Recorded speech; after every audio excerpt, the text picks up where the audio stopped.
cun negeri. Tuan Yang Dipertua, walaupun negara kita berada di era pasca COVID-19, ramai rakyat kita masih terperangkap dengan impak negatif ekonomi yang dibawa oleh wabak itu sehingga ke hari ini. Golongan ini dikenali sebagai rakyat yang tercicir. Rakyat yang tercicir ini walaupun berbeza bangsa, berbeza agama, berbeza pahaman politik, tetapi mempunyai masalah yang sama. Pendapatan mereka sekarang adalah lebih kecil berbanding sebelum COVID-19 dan menyebabkan mereka sukar untuk meneruskan kelangsungan hidup. Mereka ini dibebani dengan pelbagai jenis hutang dan lain-lain masalah keuangan. Selain itu, mereka turut terkesan dengan kos tarikh hidup yang semakin melambung tinggi. Jika tidak dibantu dengan segera, rakyat yang tercicir ini akan terus hanyut di bawah arus dan ianya bakal mencetus satu krisis amat besar kepada negara kita. Ramai di antara rakyat yang tercicir ini bakal kehilangan tempat tinggal kerana tidak mampu membayar pinjaman rumah atau sewa rumah. Bakal kehilangan kenderaan kerana tidak mampu membayar pinjaman sewa beli. Bakal hidup tanpa kemudahan asas seperti elektrik dan air kerana bil mereka sudah lama tertunggak.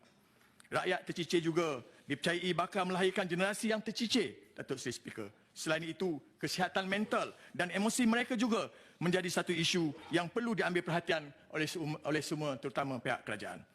Datuk Seri Yang Dipertua, salah satu cara untuk membantu golongan ini ialah dengan membenarkan pengeluaran KWSP bersasar, supaya mereka dapat menyelesaikan masalah kewangan yang dihadapi.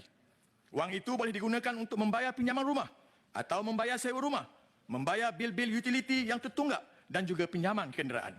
Apabila hutang-hutang ini akhirnya dibayar, ianya bukan sahaja baik kepada golongan ini, ianya juga memberi aliran tunai positif kepada pihak berkepentingan, contohnya sektor perbankan, kerana ianya akan membantu mengelakkan dengan izin non-performing loan.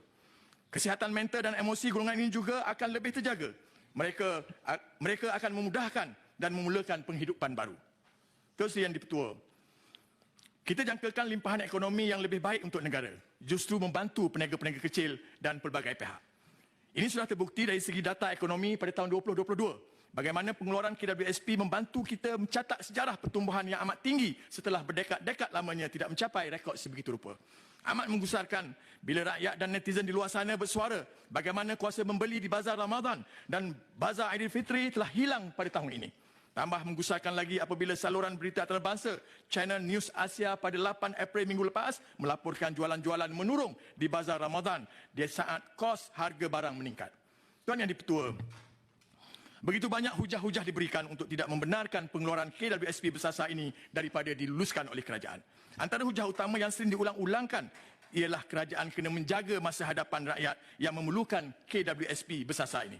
Namun, sebagai kerajaan adalah tidak masuk akal untuk bercakap mengenai menjaga masa hadapan rakyat jika masa sekarang rakyat tercicir ini diabaikan. Mengabaikan masa sekarang golongan ini adalah ibarat merampas masa hadapan mereka dan ianya adalah tidak bermoral untuk kerajaan berbuat demikian. Cuba kita semua bayangkan, rakyat yang amat memerlukan pengeluaran KWSP bersasar ini untuk menyelesaikan masalah bayaran pinjaman rumah yang sudah tertunggak, akhirnya tidak mampu membuat sedemikian dan rumah itu disita oleh pihak bank. Apabila rumah itu dilelong dan didapati rakyat kita juga masih mempunyai hutang melebihi 100,000, ianya akan menyebabkan diisytiharkan bankrupt. Dalam senario ini, adakah menjaga masa hadapan rakyat itu lebih penting daripada menjaga masa sekarang? Kita sedia maklum, pengeluaran KWSP bersasar ini adalah penyelesaian jangka pendek kita tahu untuk golongan rakyat yang tercicir sahaja. Untuk penyelesaian jangka panjang, ada banyak langkah yang boleh diambil dan wajib diambil oleh kerajaan untuk membantu menjaga masa depan golongan ini. Kerajaan hanya perlu bersikap terbuka dan mempertimbangkan cadangan-cadangan ini. Datuk Seri Yang Dipertua, izinkan saya memberi beberapa cadangan yang boleh digunakan pakai oleh kerajaan dalam menyelesaikan pengeluaran KWSP bersasar. Untuk menyelesaikan masalah kekurangan simpanan hari tua kepada mereka yang terdesak memerlukan KWSP, mereka sekarang perubahan dibuat pengeluaran penuh pada usia 55 tahun. Ianya boleh diganti dengan pengeluaran secara anuiti, iaitu ansuran selama 5 tahun. Kerajaan boleh menetapkan pengeluaran anuiti yang juga ansuran tidak melebihi 20% dari jumlah simpanan untuk menjayakan cadangan ini. Di hujung 5 tahun nanti, itu nanti akan pasti wang simpanan KWSP akan lebih dividen dan kegunaan untuk masa hadapan mereka. Sebagai contoh, nak bagi contoh, Puan Kiah berusia 45 tahun hanya memerlukan pengeluaran KWSP bersasar sebanyak RM10,000 untuk menyelamatkan rumahnya dari dilelong oleh bank. Pada usia 55 tahun, Encik Kiah mempunyai wang simpanan sebanyak RM100,000. Dengan skim pengeluaran anuiti sebanyak 20% tahun dan kadar dividen diandaikan sebanyak 5% tahun dan dividen terkumpul dalam tempoh ini hanya boleh dikeluarkan pada hujung tahun pengeluaran anuiti. Encik Ali bakal mempunyai tambahan simpanan KWSP sebanyak RM11,000.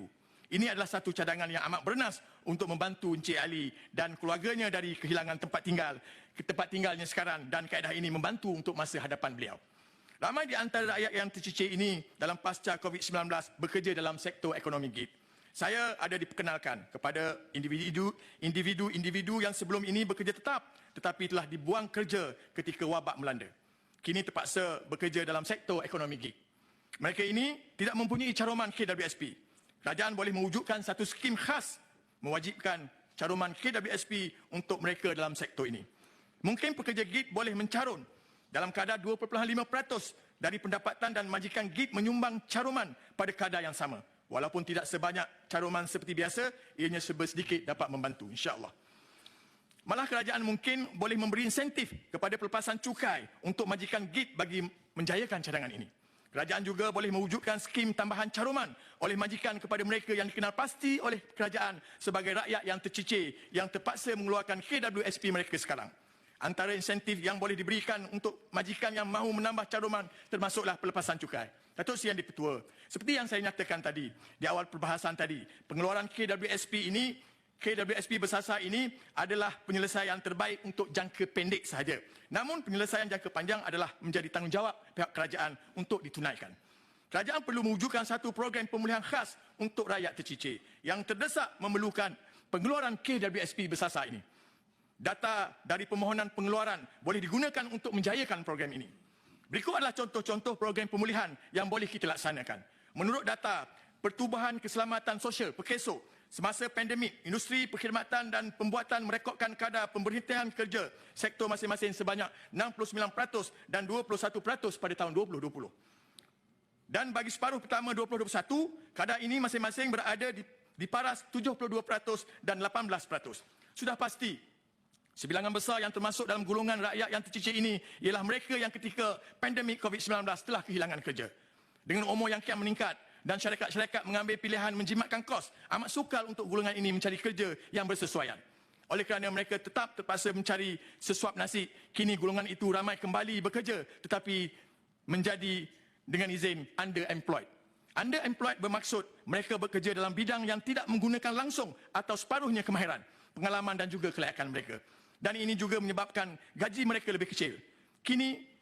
Kita kini telah menjadi negara dengan izin a nation that is wasting their human capital talents. Sebuah negara yang membazirkan bakat modal insan. Betapa ruginya kita, Datuk Seri Speaker. Kerajaan boleh mengatasi masalah ini dengan mewujudkan skim-skim insentif untuk mengelakkan underemployment. Sudah pasti jika ini berjaya, simpanan KWSP mereka akan bertambah dan mampu membantu masa hadapan. Antara yang dikenal pasti adalah golongan rakyat yang tercicir ini ialah antaranya sebahagian besarnya adalah usahawan kecil yang pernah bekerja dan mempunyai simpanan KWSP. Kerajaan perlu mewujudkan program bimbingan spesifik kepada golongan ini. Saya tidak pernah terjumpa dengan program bimbingan usahawan spesifik untuk usahawan yang masih terjerat dalam impak COVID-19. Kerajaan juga boleh mewujudkan grant atau pinjaman khas kepada golongan ini setelah mereka mengikuti kursus bimbingan khas ini. Ada juga hujah seperti disebut baru-baru ini oleh Yang Berhormat Menteri Ekonomi, pengeluaran KWSP bersasar ini akan turut menjejaskan dividen mereka yang tidak perlu mengeluarkan KWSP. Ini sebenarnya boleh diselesaikan. Kerajaan boleh mengagihkan dividen KWSP 2023 nanti dengan cara dividen pelbagai kadar. Mereka yang terdesak perlu mengeluarkan KWSP boleh diberikan dividen lebih rendah, manakala mereka yang tidak perlu mengeluarkan KWSP menerima dividen yang lebih tinggi. Selain itu, naratif yang disebarkan oleh pihak tertentu, iaitu jika pengeluaran KWSP bersasar dibenarkan, ianya akan menyebabkan modal pelaburan KWSP akan mengecil dan dividen akan berkurangan seperti tahun lepas. Ini adalah satu sifat spekulatif. Semua sedia maklum, pasaran kewangan seluruh dunia pada tahun 2022 mengalami kemerosotan dan menyebabkan pulangan yang sangat kecil. Mengikut penyata aliran tunai KWSP untuk tahun kewangan berakhir 31 Disember 2021, KWSP mempunyai tunai dan keserataan tunai berjumlah 63.19 bilion walaupun telah diambil kira pengeluaran air sinar dan air citra pada tahun itu. Sudah pasti ianya tidak akan menjejaskan tahap kewangan KWSP untuk menolong rakyat yang tercicir. Tuan Yang Di-Ketua, saya setelah berdegil untuk membenarkan pengeluaran KWSP bersasar, kerajaan mengumumkan fasiliti sokongan akaun 2 KWSP untuk mendapatkan pinjaman peribadi. Rakyat dan netizen di luar sana memberi nama timbangan air cagar untuk skim ini. Skim ini ditentang kerana ianya tidak dapat membantu rakyat yang tercicir, yang terdesak memerlukan pengeluaran KWSP bersasar. Antara sebab-sebabnya ialah ramai tidak layak kerana simpanan akaun 2 mereka sudah dihabiskan membayar pinjaman rumah atau jumlah dalam akaun 2 tidak cukup untuk memperolehi pinjaman mencukupi bagi menyelesaikan masalah mereka. Mereka tidak mampu untuk menambah komitmen hutang bulanan. Mana logik akal menghukum rakyat yang tercicir ini yang tidak boleh membayar hutang sedia ada dengan menambah hutang lagi. Terma-terma yang diberikan dilihat tidak adil kepada mereka. Walaupun ada cubaan menafikan fasiliti ini adalah satu cagaran kepada pinjaman, ramai percaya dengan izin in spirit ianya melanggar Akta 51 KWSP. Tiada peruntukan undang-undang yang membenarkan wang KWSP sebagai cagaran duit bank. Sekian. Silakan. 2 minit. Terima kasih. Ramai golongan yang tercicir ini sedang percaya kerajaan sebenarnya lebih berminat membantu pihak lain. Bukan rahsia lagi, deposit KWSP di bank-bank membantu bank-bank untuk menambah modal pasaran untuk meraih keuntungan. Dana KWSP juga digunakan untuk mendokong bursa saham, menguntungkan mereka yang mampu bermain saham. Dana KWSP yang terkumpul dari titik peluh rakyat digunakan untuk membantu pembelanjaan kerajaan. Jangan kita lupa jasa rakyat yang membanting tulang siang dan malam menambah dana KWSP itu sehingga ianya menjadi satu tabung yang sangat kukuh. Adakah sampai hati kerajaan membiarkan tulang belakang kemakmuran negara ini menjadi mangsa keadaan? Oleh itu, saya dengan ini merayu pihak kerajaan supaya membenarkan pengeluaran KWSP bagi membantu rakyat yang tercicir. Sekian, terima kasih. Saya menyokong.